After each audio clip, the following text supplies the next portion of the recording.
Hi, and welcome to the October 15th, 2014 OpenCrowbar design meeting.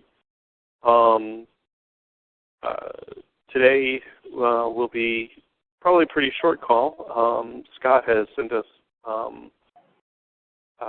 little two-pager presentation about a branching strategy. We want to discuss it.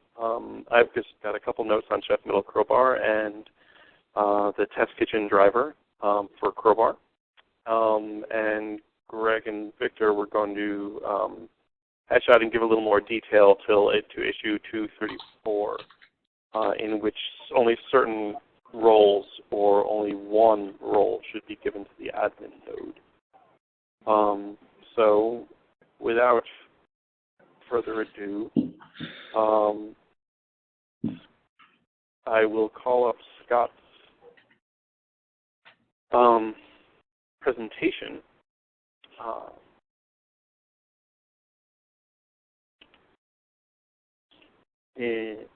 That should be in our Google Groups, and just want to review it one last time. It's based off of a link that Greg had sent, which offers, I think, it's a really good system for managing both a development branch and a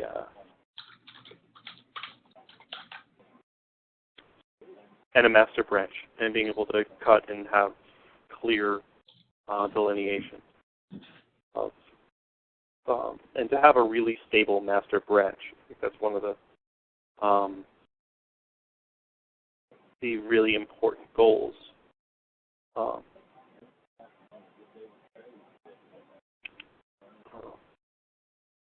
Here's the branching strategy.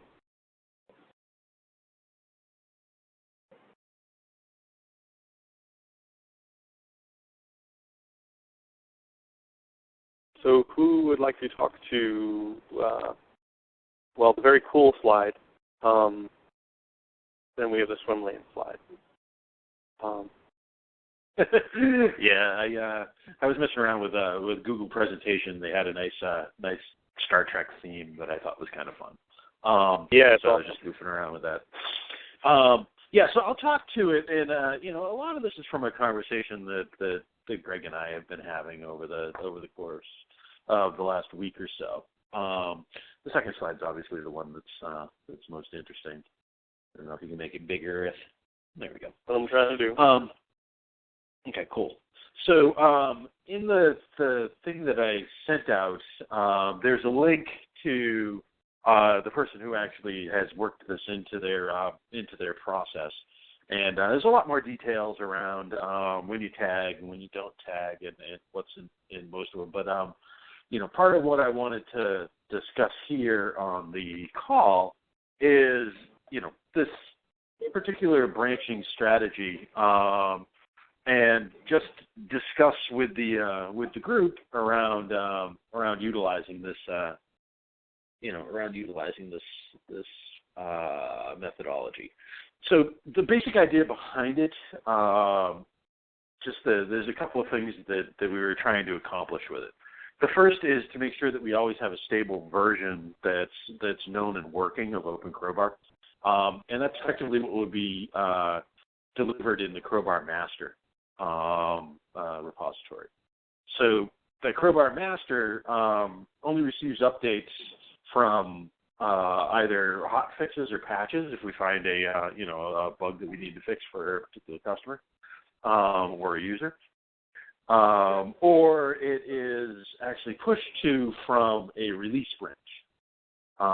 So one of the main things that we were trying to accomplish with this methodology is that there's always a stable, right? You don't necessarily need to worry about breaking trunk, for example, which is something that we've had in the past when we've had other contributors come in and they check code in there and they effectively break the main line. So the basic idea behind this is that's how the master would work. What we would do is we would clone the existing master into a develop branch.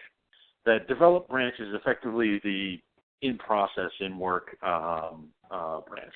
And that's where new features would be added, and the active work would be happening is in the development branch. If we need to, then we could do feature branches, and that's kind of what's happening now. Like as people create their their own personal branches, they're effectively working in a feature branch. Merge that back into develop, and then we're ready to start doing effectively a QA process on it, and we would cut a release branch. The release branch's role is to have something stable for people to QA.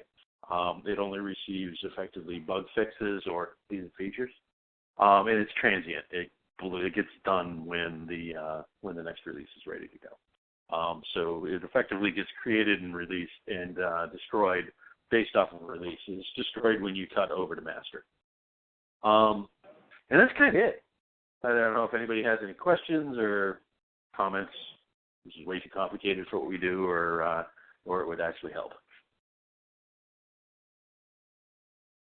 There is a use case that I see missing here where a hotfix makes it onto a release branch. Or would the hotfix only have to go through develop to make it to a release branch? No, if you take a look at I don't know if maybe you have a wrong version of it, but the hotfix branch. So what would happen is if we found a critical issue, we would create a hotfix branch, fix it, and then merge it back into master. But what about that hotfix? If the hotfix happens on its own branch, and then it gets merged into master and into develop. What happens if this is in the midst of a release, while there's a release branch alive? Can it go directly into the release branch, or would it have to pass through develop and then be put into the release branch? Either, I think, would work. So I think we may need to draw another arrow. Yeah, if the so you might want to put another hotfix red dot during a release cycle, in which case you would throw out it would go into all three branches. Okay. But yeah.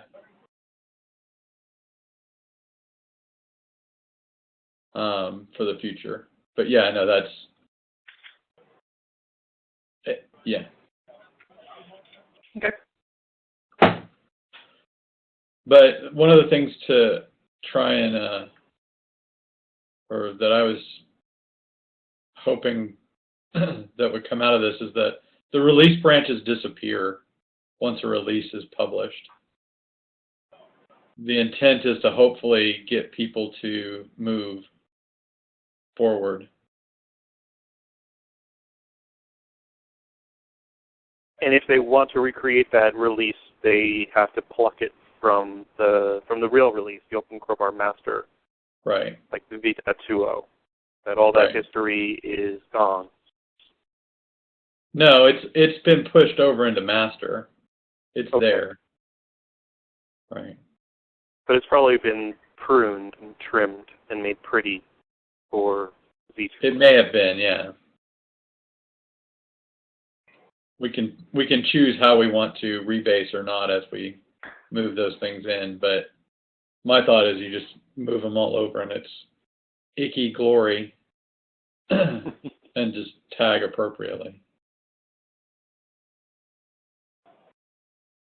The main goals I wanted from this was the master from the GitHub perspective is where people go to get OpenCrowbar, the latest and most functional, right? And then we have, as the developers of OpenCrowbar, have a place where we're dropping stable features. And the goal is not that develop should be a Wild West spot. It should be, that's the purpose of the feature branches. And hopefully it's not that big of a deal for most of us that are doing little things, because we effectively have feature branches on our own, in our own little GitHubs, right? Accounts.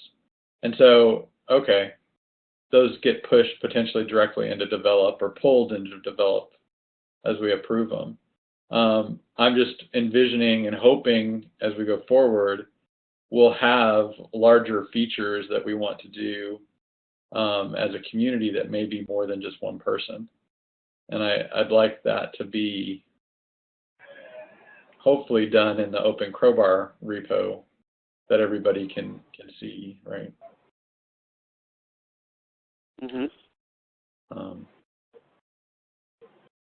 Now, we haven't necessarily had any features like that right now, but some of the camshaft and other ones could be sizable enough that we want to do that way, or destabilizing enough that we want to push out that way, and then once it's clean, we push into develop for developers to play with. Right, and then eventually merge it over to release, and then, when that's all done, we cut it over. Now, the other thing is, this isn't trying to say time structures for it, right? We're not trying to say that, you have to have a 15-week release cycle. It could be those could take minutes, right? But that's the thought behind it.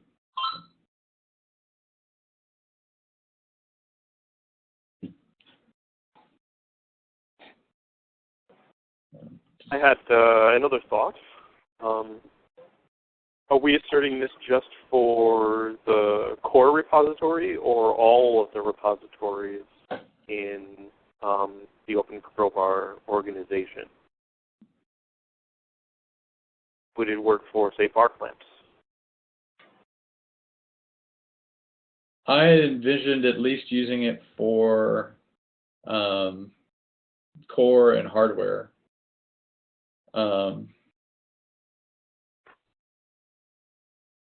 And then potentially a UI one day when that comes about.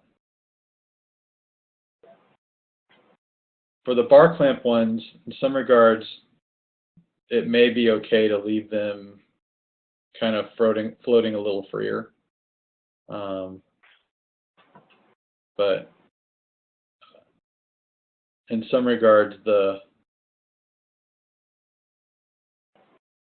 two, hardware and core, seem like we want to have kind of version together, or at least following something that you could pull this from master and this from that other master, and you have a working system.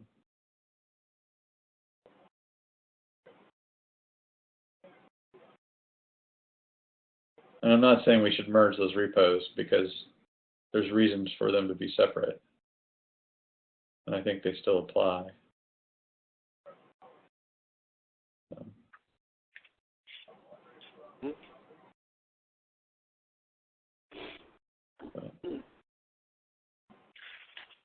In some regards, this is more to get ahead of hopeful growth in the Crowbar community, right?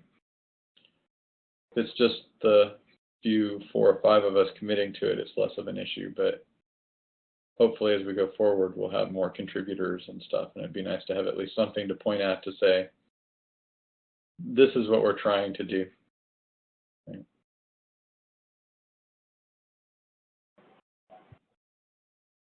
We have in the past seen, not having this type of structure has caused us issues.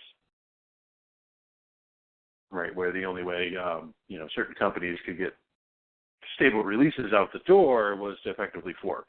Then it'd be better if we didn't have to do that.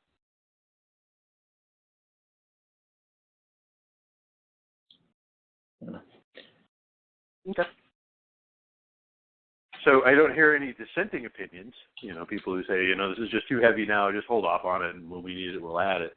Or, it seems like people seem to agree with it at this point. I really like it and would be willing to, create the develop branch now as a clone of master and start submitting my pull requests against it. Will I need to clone? Yeah, I have to clone develop into my own GitHub organization. Mm-hmm. No. Well, no, when I could pull and push into my own repo, I should pick up the new develop branch and just branch off of develop when I'm doing a feature branch in the future. Yeah, I think that's the gist of the changes that would have to happen. So, if you join in, pull or clone a fresh copy of core repo, push to your node, branch into features of develop. And pull requests should automatically compare to develop over on the OpenCrowbar organization? Question mark? I think so. We'd have to try it to be sure, but I think as long as you did your branches, or branch based off of the develop and push into develop, I think it's okay. Or relative to develop. Well, kind of the thing that isn't shown on the slide deck here is the kind of what sequence of Git commands you'd use at each point in this process. Like, for instance, feature branches, feature branches shouldn't be an if needed. We should pretty much be doing all of our development in feature branches all the time. Yeah. And the point at which the feature branch gets, merged back into develop is at pull request time. So those arrows going from the purple swim lane to the yellow swim lane, those are only pull requests. Yeah, I think we're assuming pull requests for everything. Yeah. Except what, even, should we be using pull requests even what comes from master to develop? Or hotfixes? I think so. You can't do that that doesn't work for everything. Pull requests only work when you're doing a mergey type operation. Right. When you're cutting a new whatever, that's not a GitHub operation at all. That's just you doing git branch foo. Right. And then pushing that out. Yeah, the main question I had, Victor, on the feature branches is that, that matches kind of what you and I and Judd and Rob are doing kind of on our own. The question is, I think there will be in the future features where we want a running feature branch that will do pull requests individually against to build up a collective feature. Yeah, that's just another branch that we all agree on what the name's going to be in the top level in the main set of repos. Right. No, agreed. And then the point is the pull requests would go into the feature, and then at some point when we're all happy with the feature, we'll either merge the feature, do a pull request from that feature into develop. But yeah. So I think so yes. And if needed, it's probably not should be removed, like you said, to encourage. Yeah. The other thing is, the whole set of swim lanes only really describes what is seen public, like on our repos out on GitHub. That doesn't necessarily have anything to do with how your actual branches are structured in your local repository. Correct. Yes, this is the idea of this is what the OpenCrowbar repo looks like. Yeah, because I know my local stuff.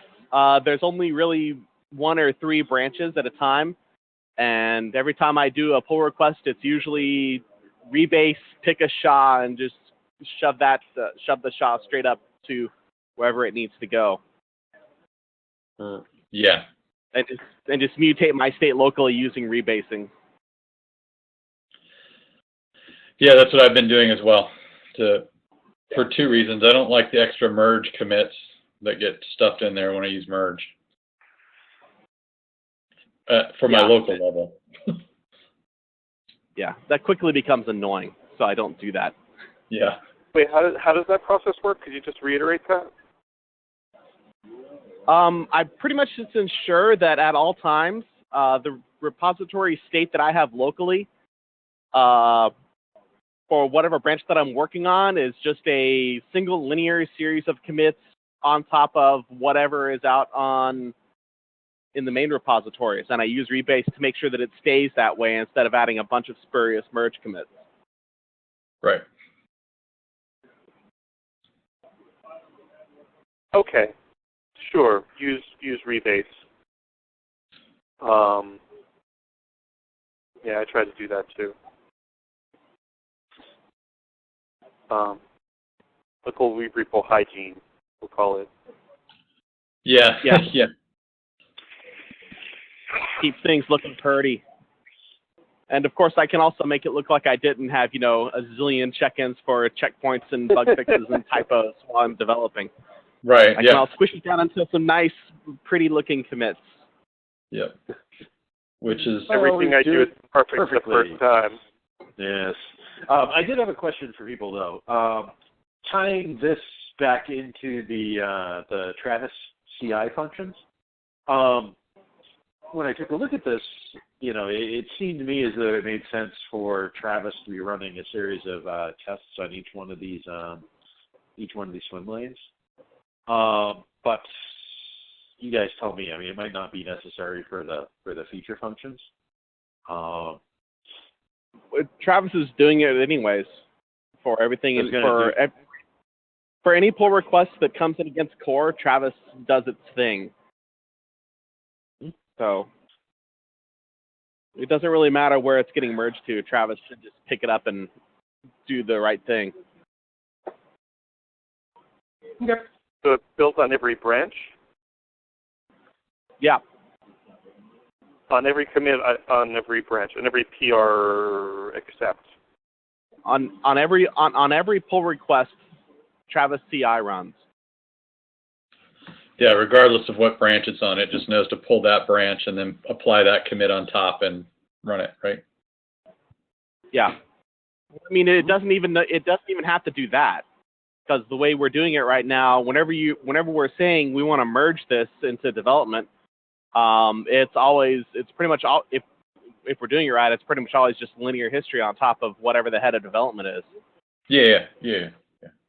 So.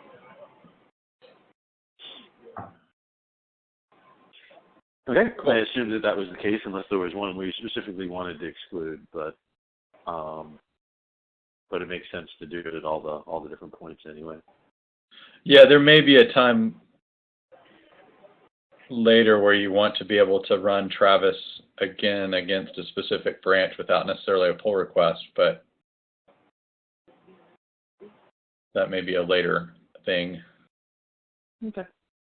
Yeah, it very well might be a gate for those merges.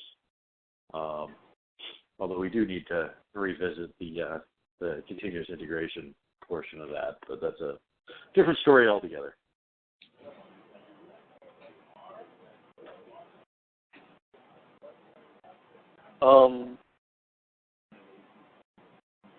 So what would our first feature branch be? If we were to, well, actually, let me rewind that. Do folks want to pick up this structure and process now? Do we just do it like after this call and set up these branches?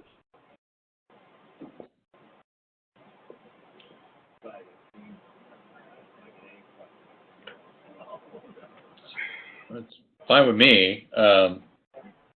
One option is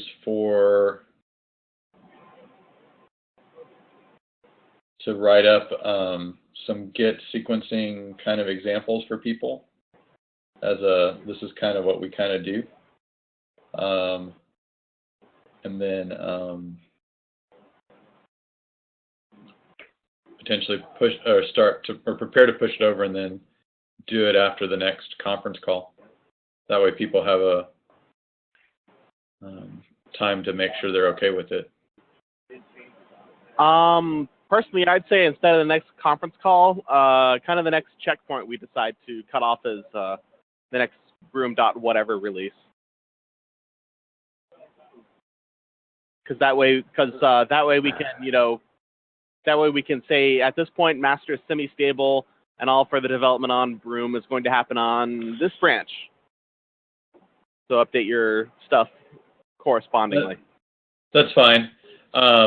We're actually, from a issues perspective, we're at broom 1. Oh, okay. Well, that makes it easy. I mean, all the issues in broom 1 are complete. So we could call broom 1, right, and switch over. So I think it's a valid point, and we just kind of tag master as broom 1 and then branch develop from that and go from there, right?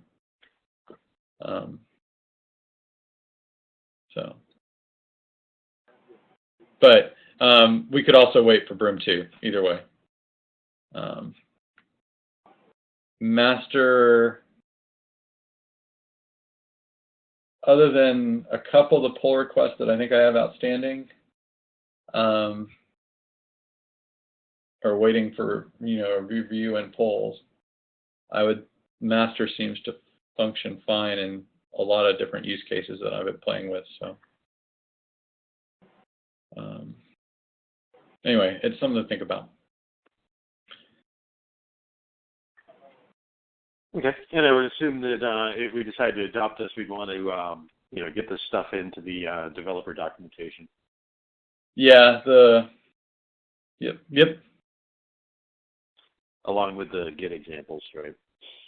Yeah, that's my thought. Would be put it into a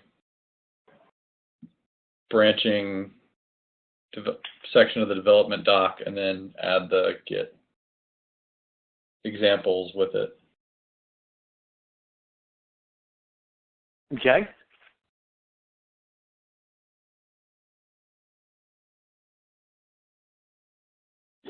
All right.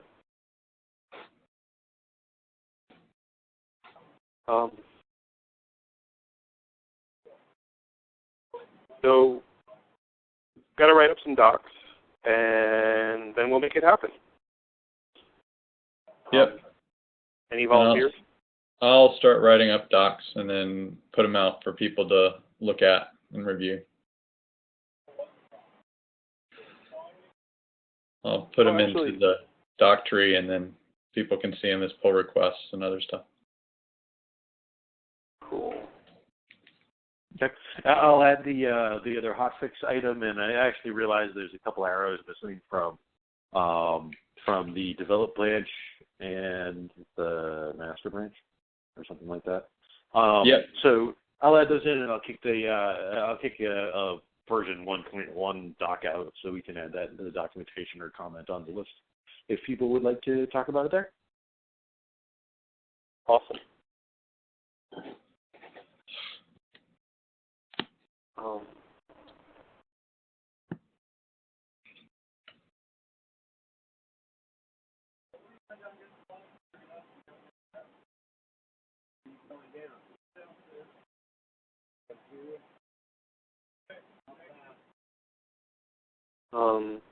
Cool. Awesome. All right. Is this horse dead? Dead.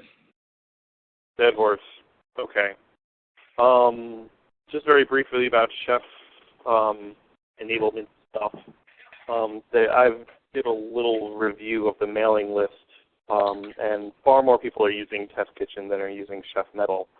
And there's supposed to be API parity between Chef Metal and Test Kitchen. So I was just going to spend a few hours getting Test Kitchen working and making sure that Crowbar works against Test Kitchen. Probably get a lot more uptake on that if you say you can do your unit and integration testing. So you can do your integration testing against real hardware. Just slip Crowbar into your deployment process, into your Test Kitchen drivers.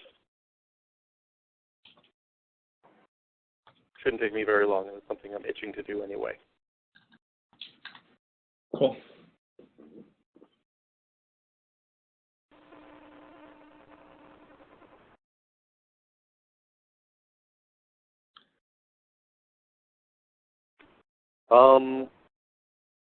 All right. I just wanted to mention also that Victor added yard format documentation. How can we access the yard format documentation? Right From now, let me. Right now, the easiest way to access it is just from a local developer's machine. Just go to docs. Where did I put it? Docs internal, I think. Right.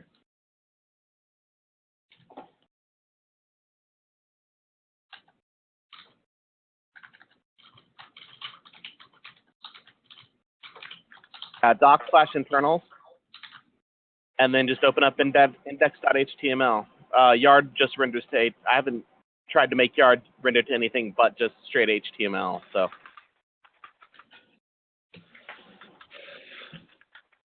Is there a no, not localhost 3000, like in the file system. Just file system? Yeah, file / blah, whatever. Gotcha. Blah, blah, blah, blah. File triple Yeah. Yeah. So it'd be like opt, open, crowbar. Yeah. Let me see if it actually shows up on Git. Let me see if it actually shows up correctly if I go to GitHub. Huh, that'd be cool. Is there a command we need to run to render it? Or to regenerate them? Yeah. There's a command called ocd regen docs. Just run it inside the Docker admin container. Okay. In OpenCrowbar core bin, there's a command called ocd regen docs that just regenerates all the docs for all the stuff that's present in the Docker admin environment. Okay, so it includes the hardware directories and other directories that might be there too? Yes. Yes. Cool. If you look at the source of the script, it's very simple and straightforward. Okay, cool. Find everything that has a pretty much, it figures out where it will put the docs based on where the yardops file is. And Okay. it just looks for all the yardops files under opt open crowbar.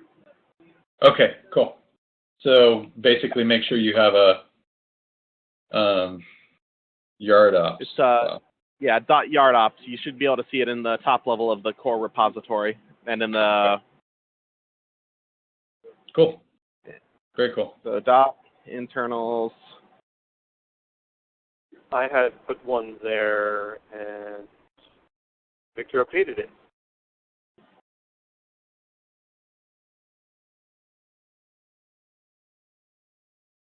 Okay, so GitHub doesn't show the rendered HTML. Curses. So, Oh well. It just shows the raw HTML. So yeah. Maybe I'll figure out how to make Yard generate Markdown sometime. Because it's using a Markdown-like syntax in the comments anyways, so.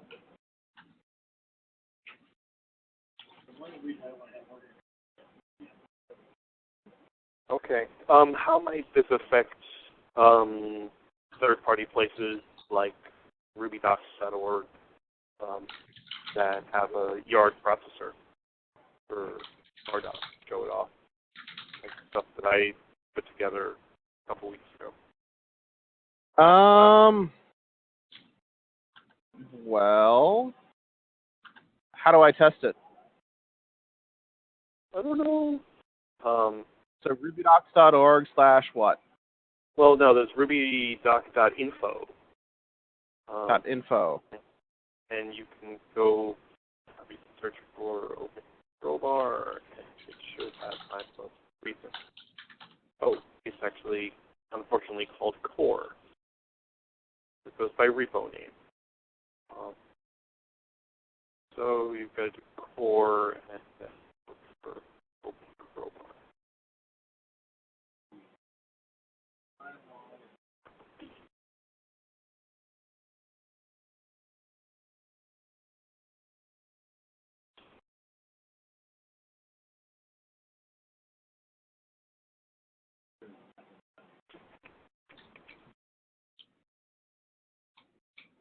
I'm not seeing it.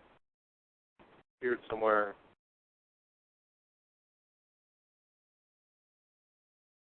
So we'll worry about it another time.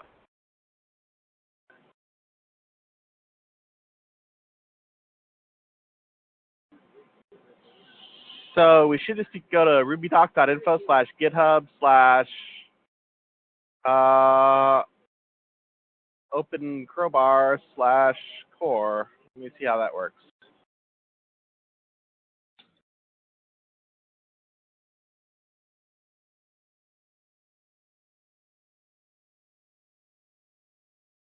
Okay, that looks like that worked. So let me see if it gets the right thing by going to OpenCrowbar/hardware.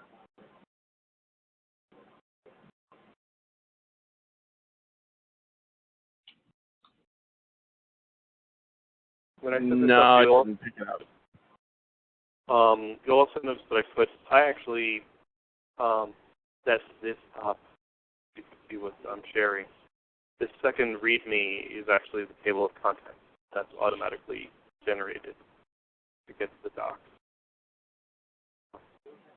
which is a pretty cute thing. Okay.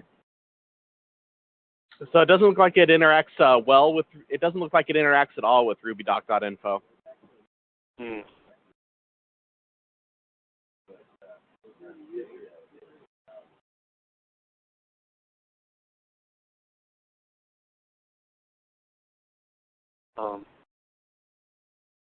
I happen to like this layout. I don't have a sidebar really, but it's nice to see the whole table of contents. Well, just open it up in your local web browser. Just. Mm-hmm. Unfortunately, Well, do you have? I don't have it running. Oh. Well, you don't have to have anything running. You just have to have the source code. You have to check out. Just have to have the Git tree checked out. Can I get there from here? I need to my VirtualBox share thing. Oh, you got that thing going on. Yeah. VirtualBox, okay. Windows. So moving right along, we've got 15 minutes left. Well, is there anything else folks want to cover in documentation? Because otherwise I wanted to get to the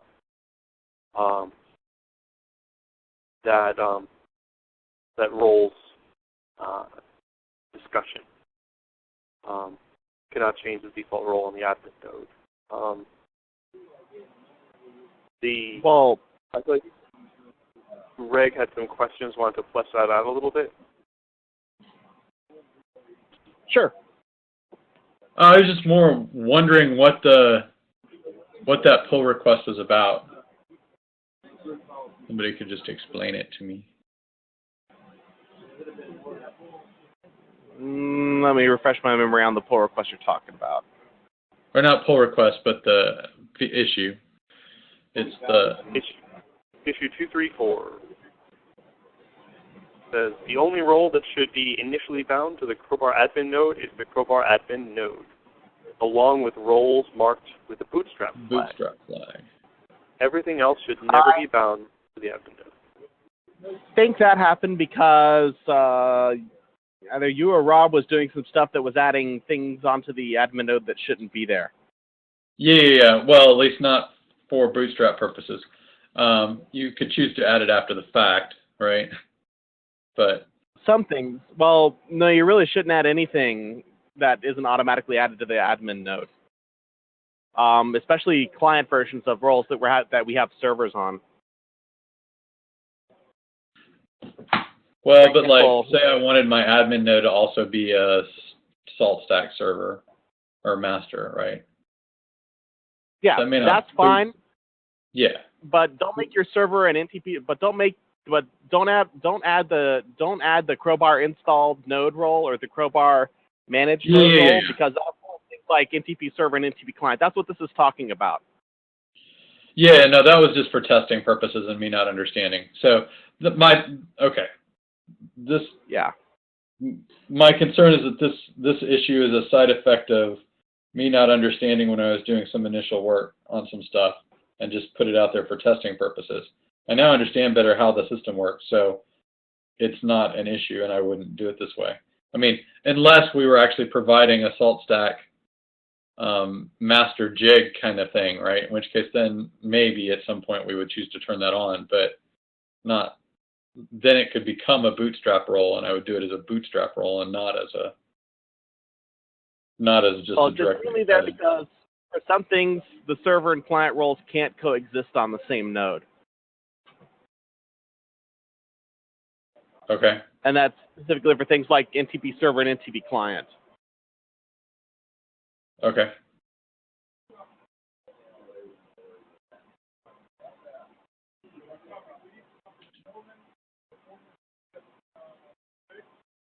I guess a better way to say it, don't add the other milestone roles to the admin node. The only milestone role that should be present there is Crowbar admin node. Yeah, that's probably the best thing to say.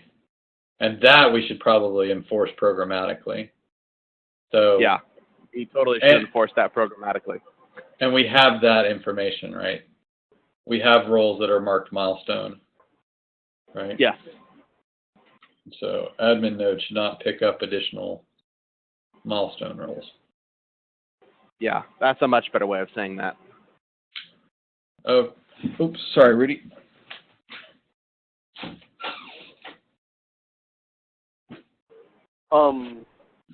Is milestone a flag on a role in the same way that bootstrap is a flag on a role? Yes. I believe it is. Yeah, it is. It's one that Rob added, if I recall.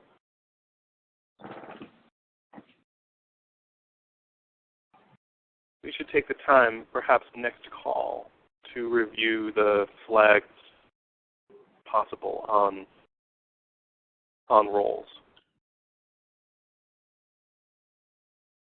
Well, one of the many things that I want to do along those lines is to go through and update all of the inline development documentation so that it's in Yard format so that we can easily look that stuff up. Mm-hmm. Yeah. Yeah. Exactly. That would be wonderful. If we knew it, are there, I mean, I can go look it up. I assume there's yard decorators we could put in files, right? Oh yeah, tons of them.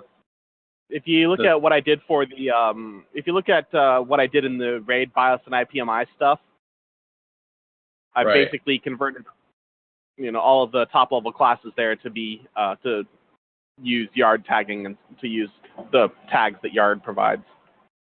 Well, and I like the enum definitions that got pulled in that way too, I think, right? Yeah. Or constant definite or whatever, right?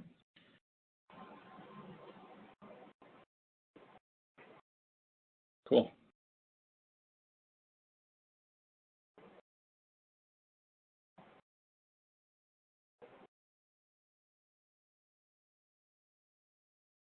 Let's see if I can access this soft link that I just added so we can show for our happy watchers the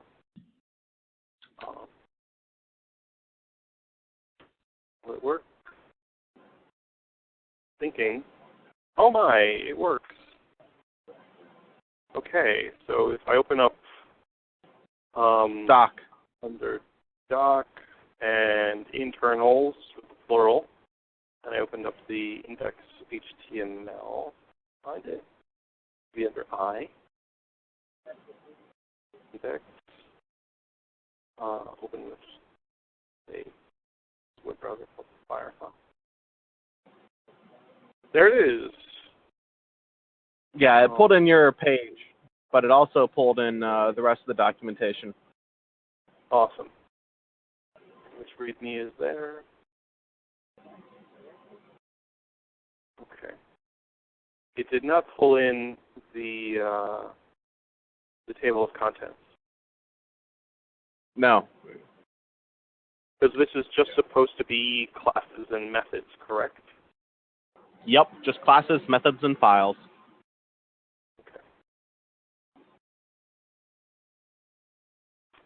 And no special. Pretty much the Yard way is that if you want a table of contents, build it inside one of your pieces. Build it inside your source. Yeah. Mm-hmm. Okay, cool. And if you have the hardware bar clamp checked out, you can see its documentation as well. And that's one that I've actually converted the inline dock to yard format. I do not, sadly. Okay. Oh, well. All right. So we're at the top. We're just about the top of the hour. Greg said he might need to go early.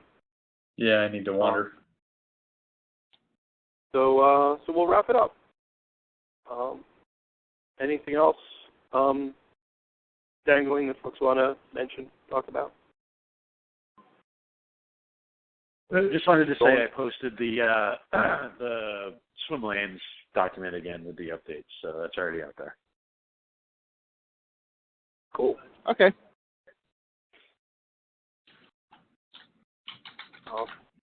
Well, then, thanks a lot for listening.